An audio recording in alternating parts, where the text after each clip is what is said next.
말씀 한 구절 더 보시겠습니다. 누가복음 1장 1절에서 4절까지 말씀입니다. 오늘 이 말씀도 꼭 봉독을 해야 연결이 됩니다. 누가복음 1장 1절에서 4절까지 말씀 함께 봉독하시겠습니다.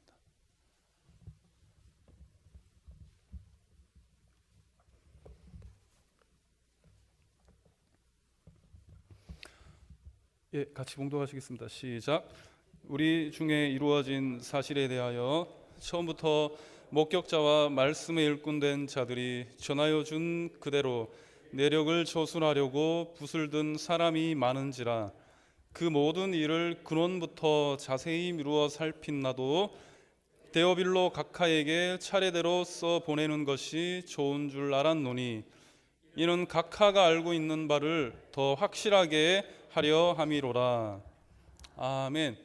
여러분 좋은 아침입니다. 우리 한번 인사 나누시겠습니다. 주님의 이름으로 사랑합니다. 이렇게 인사 한번 나누시겠습니다.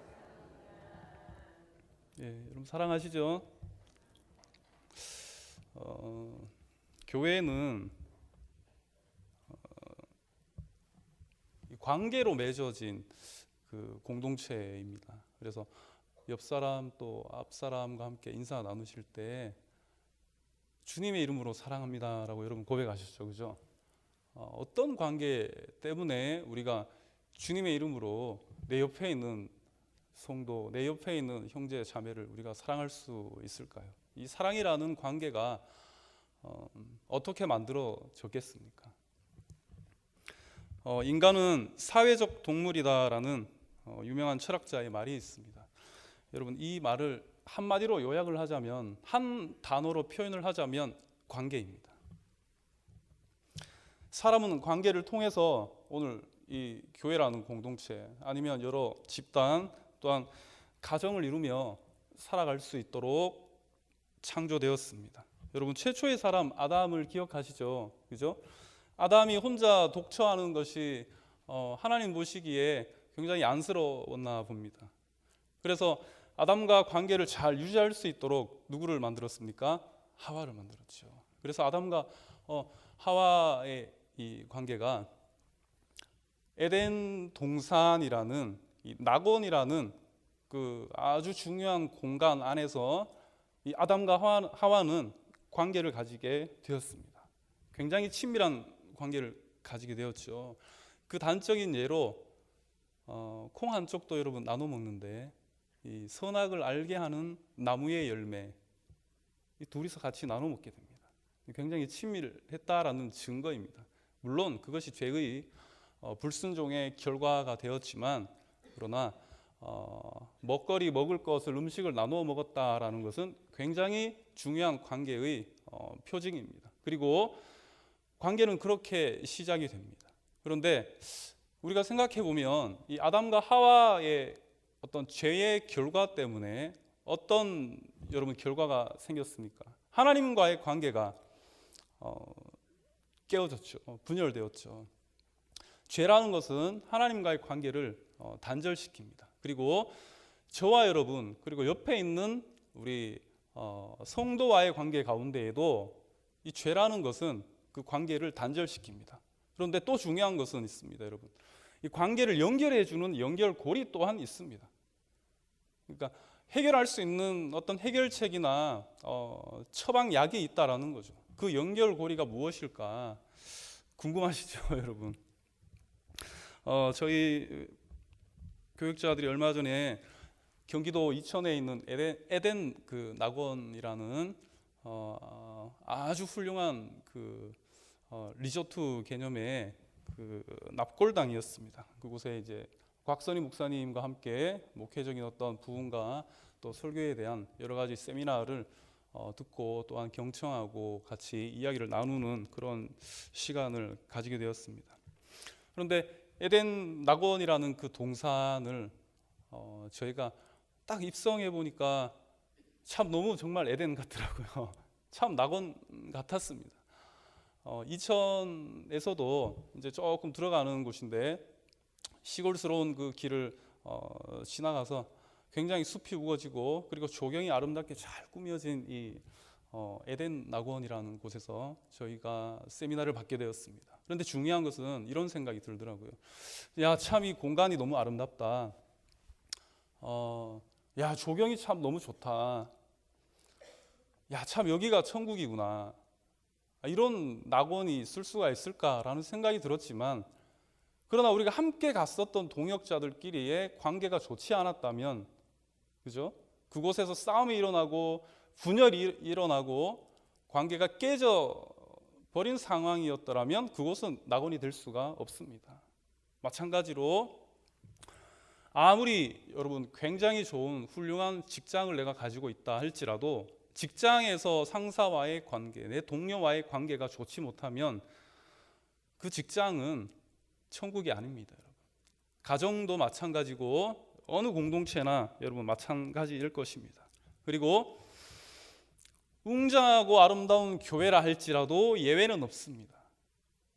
하나님 안에서 성도와 성도와의 관계가 여러분 올바르지 못하다, 그것 가운데 분열이 있다, 싸움이 있다, 다툼이 있다라고 한다면 에덴 낙원이 될 수가 없습니다. 천국의 모델이 될 수가 없습니다. 제가 신방하는 가운데 저희 교구에 어떤 젊은 가정을 제가 신방을 한 적이 있었습니다. 그런데 그 남편 되시는 분이 굉장히 좋은 직장을 다니고 있는데 직장 상사와의 관계가 너무나 힘든 것이었습니다. 그래서 아침마다 출근하는 것이 지옥 같다. 회사 나가는 일이 지옥 같다라는 겁니다. 연봉이 아무리 많고 대우가 좋다라고 할지라도 여러분이 관계가 깨어지니까 결국 그만두고 이직하게 되었습니다. 다른 직장을 구하게 되었습니다. 왜 그랬을까요, 여러분? 관계에서 오는 어려움이 분명하게 있다라는 것이죠. 여러분, 요즘 우리 사회 곳곳에도 이 관계에 대한 문제로 사회 문제가 심각합니다. 층간소음, 따지고 보면 관계의 문제입니다. 소통이 안 되는 불통된 그 상황 가운데에 분노와 감정이 폭발하죠. 그래서 위층으로 아래층으로 내려와서 폭력 사태가 일어나고 살인 사태가 일어나게 되는 겁니다. 독거노인, 그리고 굉장히 유명한 송파 세모녀 사건, 모두 관계가 단절된 사회 속에서 여러분 무관심 가운데 일어난 안타까운 사건들입니다. 이것이 바로 한국 사회, 한국이라는 공동체의 모습입니다. 그렇다면 여러분, 우리 교회의 모습은 어떻습니까? 교회도 여러분 우리 서로 간의 관계가 제일 중요합니다. 그런데 관계만큼 또한 힘든 것이 없습니다. 그렇죠? 좋은 관계를 유지를 하기 위해서는 굉장한 에너지가 들어가는데 우리가 조금만 포커스를 놓치게 되면 그 관계 안에서 여러분 굉장한 분열이 오고 갈등이 오게 됩니다. 그러니까 관계라는 것은 여러분 정도가 있습니다. 우리는 믿음 가운데 모이게 되었고 하나님 가운데에 그리스도 안에서 모인 공동체이죠. 그죠? 그런데 그리스도 안에서 모인 이 관계 가운데에 우리가 정도를 걸어가야만 내게 그렇게 관계에 관한 에너지와 부담이 없습니다. 그런데 이것을 벗어나게 된다면 항상 여러분 다툼이 일어나게 되고 아픔이 일어나게 되고 분열이 일어나게 됩니다. 그런데 그런 가운데 우리가 오늘 읽었던 이 데오빌로와 누가와의 관계로 시작되는 이 사도행전의 말씀은 결코 관계가 어렵지 않다라는 것을 우리에게 증거하고 있습니다. 오늘 말씀 1절과 2절 제가 봉독해 드리겠습니다. 데오빌로여, 내가 먼저 쓴 글에는 물은 예수께서 행하시며 가르치시기를 시작하심부터 그가 택하신 사도들에게 성령으로 명하시고 승천하신 날까지의 일을 기록하였노라. 아멘. 우리 조금 전에 누가복음 1장 말씀을 같이 읽으셨죠, 그렇죠? 그거를 잘 기억해 주시고 그리고 이 사도행전 말씀 같이 또한 나눠보겠습니다. 사도행전의 시작을 알립니다. 사도행전은 이렇게 오픈되었습니다. 어떻게 해요? 데오빌로여. 데오빌로라는 사람은 사람의 이름인데요, 데오와 빌로의 합성어입니다. 그래서 이 사람의 이름이 데오빌로라고 부르는데, 데오는 신, 그러니까 하나님을 의미합니다. 신을 의미하는 데오와 빌로는 친구라는 의미가 있습니다. 그래서 이 신의 이 아름다운 친구, 이 하나님의 친구, 이런 의미를 가지고 있습니다. 뜻이 참 괜찮죠, 그죠? 예, 이 데오필로라는 이 사람, 성경은요, 여러분 항상 이 첫 장 1장 1절이 굉장히 중요합니다. 왜냐하면 이 성경이 왜 기록되었는가? 이 성경이 사도행전이 의미하는 바가 무엇인가? 항상 첫 절에 다 내포되어 있고 함의되어 있습니다. 그런 가운데 누가는, 사도행전의 저자 누가는요, 데오필로여라는 이 한 사람을 칭하면서 사도행전을 시작합니다. 여러분, 사도행전은 누가가 썼죠, 그죠? 누가가 썼습니다. 마태복음은 마태가 썼고, 마가복음은 마가가 썼고, 누가복음은 누가가 썼고, 사도행전은 누가가 썼습니다. 서신서에 우리가 등장하는 그 사랑받는 의사라고 불려지는 그 누가가 이 사도행전을 기록했습니다. 그런데 우리가 하나 짚고 넘어가야 될 것이 뭐냐면, 누가의 이 사람의 어떤 인격입니다. 누가는 어떤 사람이었는가? 굉장히 중요한 문제입니다. 어떤 사람이길래 이 사도행전을 썼는가? 누가는요, 직업이 의사라는 것은 공공연하게 알려진 사실입니다. 의사가 어떤 사람입니까, 여러분? 의사는 굉장히 합리적인 사람입니다. 그리고 과학적인 사람입니다. 아는 게 많습니다. 배운 게 많습니다. 그리고 경험이 많습니다.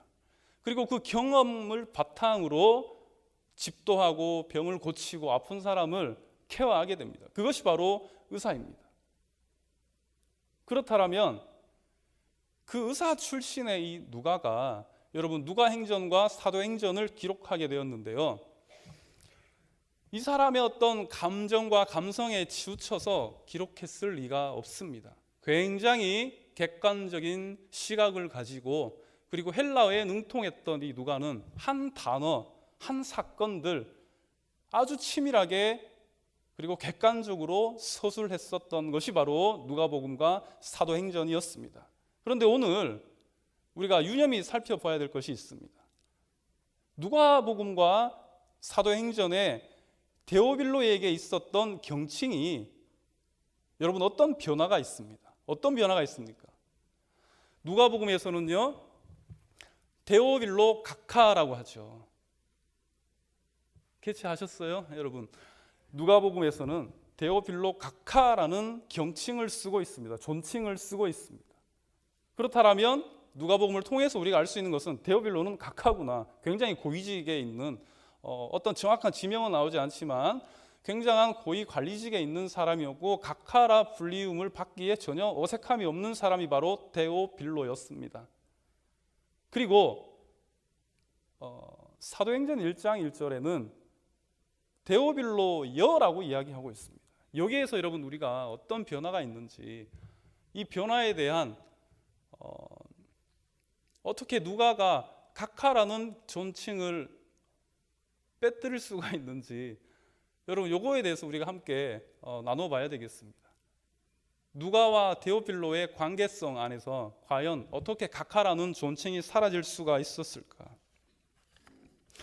누가복음 1장 1절에서 4절까지 말씀, 우리 중에 이루어진 사실에 대해서, 누가도 그렇고 사도행전도 그렇고 굉장한 사실만을 기록했었던 사람이었습니다. 우리 중에 이루어진 사실에 대해서, 그리고 처음부터 목격자와 말씀에 일꾼된 자들이 전하여 준 그대로 내력을 저술하려고 붓을 든 사람이 많은지라. 이 말은 여러 복음서가 있지만 예수 그리스도의 행적과 그리스도의 어떠한 삶과 그의 공생애의 어떤 삶을 직접적으로 보고 경험했었던 12제자 외에 수많은 제자들이 있었겠죠. 그 제자들이 정말 예수님이 이런 분이시더라라는 것을 다들 붓을 들고 내력을 저술하기 시작했다라는 겁니다. 왜냐하면 알려야만 하니까요. 그런데 그 중에 이 누가는 그 모든 일을 근원부터 자세히 미루어 살핀 내가 데오빌로 각하에게 차례대로 써보내는 것이 좋은 줄 알았더니 이는 각하가 알고 있는 바를 더 확실하게 하려 함이로다. 데오빌로 각하라는 이 존칭이 붙어 있는 누가복음 가운데에서 누가는요, 각하라고 부릅니다. 그런데 데오빌로 각하는 이미 이전에 그리스도에 대해서 어떠한 정보를 가지고 있었습니다. 그렇죠? 데오빌로 각하라는 이 사람은 복음에 대한 어떠한 정보를 가지고 있었던 사람이었습니다. 생소한 사람이 아니었습니다. 그리고 굉장한 사실과 객관성을 바탕으로 누가는 누가복음과 사도행전을 이 데오빌로에게 헌정하였습니다. 자, 여러분, 굉장하지 않습니까? 한 사람 데오빌로를 위해서 누가복음과 그리고 사도행전을 기록했다라는 것은 여러분 굉장한 에너지가 또한 시간과 어떠한 물질과 그런 것들이 들어가는 굉장한 일입니다. 여러분, 누가와 데오빌로와의 관계가 어떻게 시작이 되었는가 하면 복음으로 시작이 되었는데, 그 데오빌로 한 영혼을 향한 여러분 누가의 사랑과 어떠한 애틋한 마음이 없었더라면 이 누가복음과 사도행전은 우리가 볼 수 없었을 것입니다. 그렇다면 우리가 한 가지 짚고 넘어가야 될 것이 있습니다. 그것은 뭔가 하면, 우리가 여러분 한 영혼을 살리고 하나님 안에서 나와 너가 성도와 성도가 되고 형제와 형제가 되는 그 관계의 성숙을 위해서는 먼저 손을 내미는 사람이 있어야 됩니다. 내가 먼저 손 내밀지 못했고라는 복음송이 있죠, 그죠? 어느 누군가는 손을 내밀어야 되는데 그 사람이 누가였습니다. 누가는 데오빌로보다 먼저 복음을 경험한 사람이었고 먼저 그리스도를 알았던 사람입니다. 그렇다면 오늘 저와 여러분 가운데에 이 새벽에 나오신 여러분들은 한 사람 한 사람 여러분들 모두가 다 누가가 되었으면 좋겠습니다. 그래서 이 교회 안에 어떤 성숙된 사람과 좀 더 깊은 관계를 위해서 내가 먼저 손 내밀어 줄 수 있는 그런 누가와 같은 사람들이 여러분들이 되기를 간절히 소망합니다. 그 사람이 더 신앙이 좋은 사람입니다. 자, 경칭이 사라졌다라고 했습니다. 존칭이 생략되었습니다. 여러분, 왜 그랬을까요? 누가가 사도행전을 기록하였을 때 왜 이 경칭을 빠뜨렸을까요? 그 사이에 누가복음을 먼저 기록하고 어떠한 시간차를 두고 사도행전이 후에 기록이 되어졌습니다. 그 사이에 데오빌로가 각하라는 직분에서 명예 퇴직을 했을 수도 있겠다 이렇게 생각할 수도 있겠지만, 우리가 아무리 일반적으로 생각을 해봐도 공직으로 은퇴를 하고 퇴직을 한다고 해도 존칭은 붙여주는 게 그 사람에 대한 예의입니다. 그죠? 교장 선생님으로 퇴직을 했다라고 해서 선생님은 그러지 않습니다. 교장 선생님이라고 말씀합니다. 아직 저는 은퇴하려면 좀 더 있어야 되지만, 제가 은퇴한다고 해가지고 여러분 목사라는 칭호가 사라지겠습니까? 조목사라는 칭호는 사라지지 않는 것이죠. 그런데 오늘 이 경칭의 변화가 있었다라는 것이 어떤 의미가 여러분 있을 것입니까? 우리가 누가의 기록에 의하면 데오빌로여라는 이 한마디 안에 사라진 경칭 안에는 관계의 성숙이 있었다라는 것을 우리는 기억해야 됩니다. 누가복음을 기록할 당시에 누가와 데오빌로와의 관계는 그래도 벽이 있고 굉장한 거리가 있었던 관계였습니다. 그렇기 때문에 경칭을 쓸 수밖에 없었습니다. 함부로 할 수가 없었습니다. 마음 편히 대화를 할 수가 없었던 상황이었습니다. 그렇기 때문에 누가는 편지 서두에 데오빌로 각하에게라고 분명하게 기록하였습니다. 그러나 시간이 흐른 뒤에 사도행전을 기록할 때에는 더 이상 각하라는 경칭이 필요 없어졌습니다. 왜냐하면 누가와 데오빌로와의 관계가 하나님의 복음 안에서 그만큼 성장하고 성숙했기 때문입니다.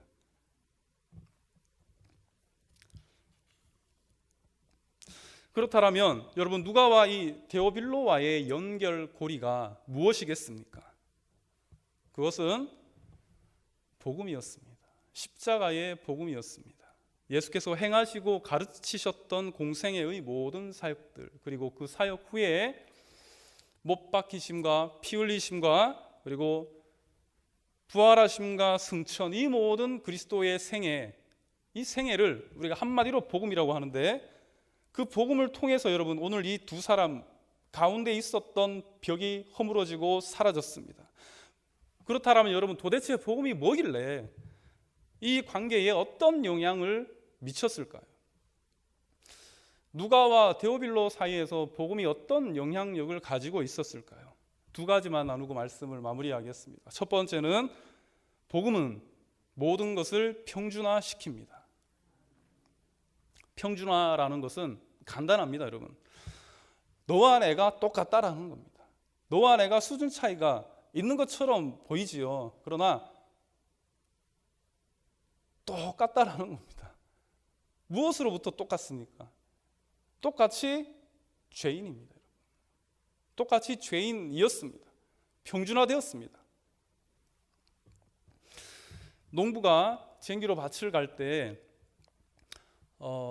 밭 갈지 않은 이 텃밭을 가보면 가시도 있고 뭐 엉겅퀴도 있고 잡초도 있고 막 돌무더기도 있고 막 엉망입니다. 그죠? 엉망이지만 쟁기로 농부가 밭을 갈았을 때 더 이상의 가시도 엉겅퀴도 어떠한 돌도 아무것도 없이 옥토만 남아 있습니다. 모든 것이 평준화가 되어 버렸습니다. 여러분, 어떤 공동체에 집단에 교통 정리가 필요한데 서로 다른 이념의 대립으로 남과 북이 갈라져 있지요. 어떠한 정치적인 색깔로 우리 대한민국은 동과 서가 분열이 되어 있습니다. 내가 옳다, 이것이 정의다라는 나만의 색깔을 가지고 사람을 평가하고 그 사람을 판단하게 되었을 때 네가 맞고 내가 틀리다, 내가 맞고 네가 틀리다라는 그러한 옳고 그름에 대한 시비, 그 모든 가시와 엉겅퀴 같은 수많은 여러분 다른 마음들이 공존하는 것이 어디인가 하면 교회입니다. 그런데 이 깝깝한 교회 안에 그리스도의 복음이 이 모든 것들을 여러분 평준화시켰다라는 것 우리가 기억해야 됩니다. 우리는 결코 수준 차이가 나지 않습니다, 여러분. 다 동일합니다. 로마서 3장 21절에 바울은 이렇게 기록합니다. 이제는 율법 외에 하나님의 한 의가 나타났으니 율법과 선지자들에게 증거를 받은 것이라. 곧 예수 그리스도를 믿음으로 말미암아 모든 믿는 자에게 미치는 하나님의 의니 곧 차별이 없느니라. 그리스도의 피는 우리가 죄인임을 깨닫게 합니다.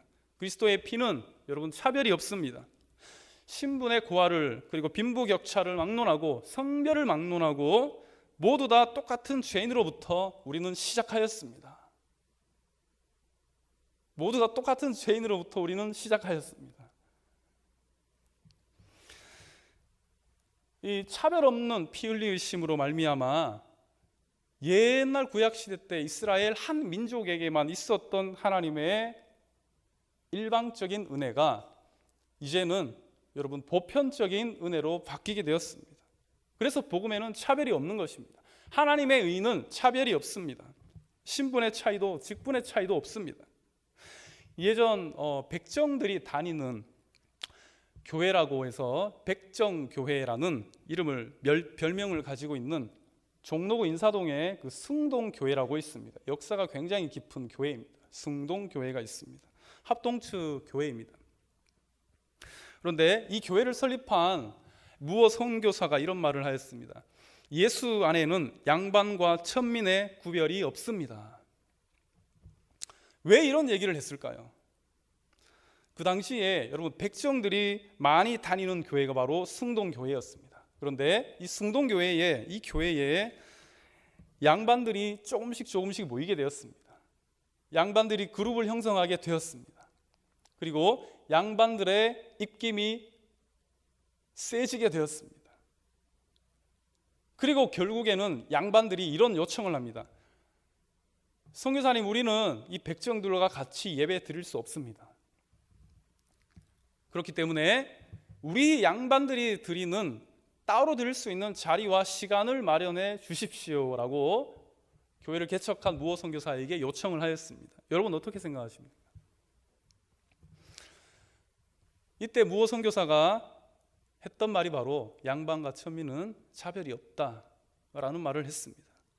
자, 그랬을 때 양반들이 여러분 따로 나가서 세운 교회가 홍문삭골 교회라고 있습니다.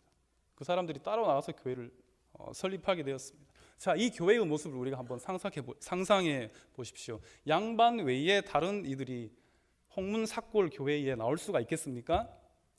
복음에는 차별이 없다라고 하는데 백지영이 홍문삭골 교회에 갈 수가 있을까요, 여러분? 차별 없는 교회, 차별 없는 복음 가운데에 모여서 예배하는 그 공동체에는 문턱이 없어야 됩니다. 여러분, 벽이 없어야 됩니다.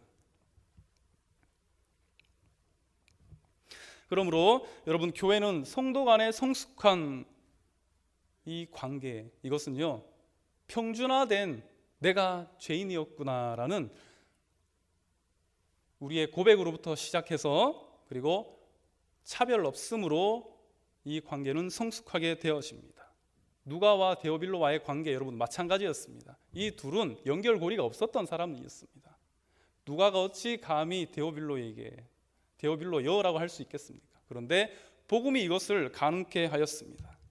여러분, 신분의 차이는 있지만 차별이 없는 공동체가 바로 교회인 줄로 믿습니다.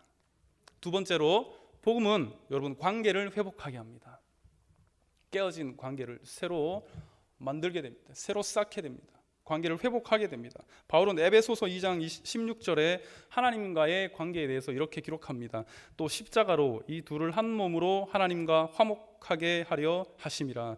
원수된 것을 십자가로 소멸하시고 죄 많던 우리와 하나님의 관계, 여러분 무엇으로요? 십자가로 소멸되어졌습니다. 십자가 때문에 우리는 하나님과 화목하게 되었습니다. 십자가는 화목을 낳았습니다. 골로새서 1장 20절에 그의 십자가의 피로 화평을 이루사 만물 곧 땅에 있는 것들이나 하늘에 있는 것들이 그로 말미암아 자기와 화목하게 되었다. 십자가의 피, 그 피의 대가로 말미암아 여러분 화목하게 되었습니다. 믿으십니까? 요한 1서 4장 10절에 사랑은 여기 있으니 우리가 하나님을 사랑한 것이 아니요 하나님이 우리를 사랑하사 우리 죄를 속하기 위해서 화목 제물로 그의 아들을 보내셨습니다. 요한은 이렇게 기록하였습니다. 예수 그리스도는 화목 제물이었다. 제물은요, 그 자신이 그 피를 흘림으로 말미암아 하나님 앞에 불태워져서 하나님 앞에 드림이 되었다라는 의미가 있는데, 그리스도는 스스로 화목 제물이 되었습니다. 스스로 십자가에 달리셨습니다. 그리고 피 흘리셨습니다. 이것이 우리와 하나님과의 관계를 화목하게 하였습니다. 성경은 늘 말합니다. 하나님 사랑 그리고 내 이웃 사랑, 내 이웃을 내 몸과 같이 사랑하라라는 공식이 성립할 수 있을 수밖에 없는 것은 바로 그리스도께서 그렇게 하셨기 때문입니다. 이제 말씀을 맺겠습니다. 우리 사랑하는 포항중앙교회 여러분, 성도 여러분, 저와 여러분도 피로 말미암아 우리가 하나가 된 줄로 믿습니다. 여러분들 다 누가가 되시기를 바랍니다. 내가 먼저 손 내밀고, 내가 먼저 아픈 사람 찾아가고, 연약한 사람, 마음에 상처 입은 사람, 그 사람을 치료하였던 이 누가처럼 여러분들 굉장한 성숙된 신앙의 참 본을 가지고 있는 그러한 여러분들이 되기를 간절히 소망합니다. 그래서 여러분들이 선택한 한 사람 한 사람, 내가 기도하고 작정하고 있는 구원받아야 마땅하는 내 가족, 믿지 않는 내 사람, 그 한 사람이 데오빌로 각하에서 여러분 데오빌로 여가 되는 역사가 일어나기를 간절히 소망합니다. 기도하시겠습니다. 하나님 아버지, 은혜를 감사합니다. 참으로 십자가의 보혈과 그 피로 말미암아 우리가 화목하게 된 줄로 믿습니다. 그리고 주님의 귀한 공로를 힘입어 하나님, 우리가 우리 교회 안에서 더욱더 성숙한 관계를 위해 내가 먼저 희생하고 에너지를 쏟고 그 사람을 위해서 다가가고 손 내밀 수 있는 그러한 누가와 같은 사람이 되게 하여 주시고, 그 가운데에 복음으로 말미암아 하나 되는 우리 공동체 되게 하여 주시옵소서. 복음으로 모든 것이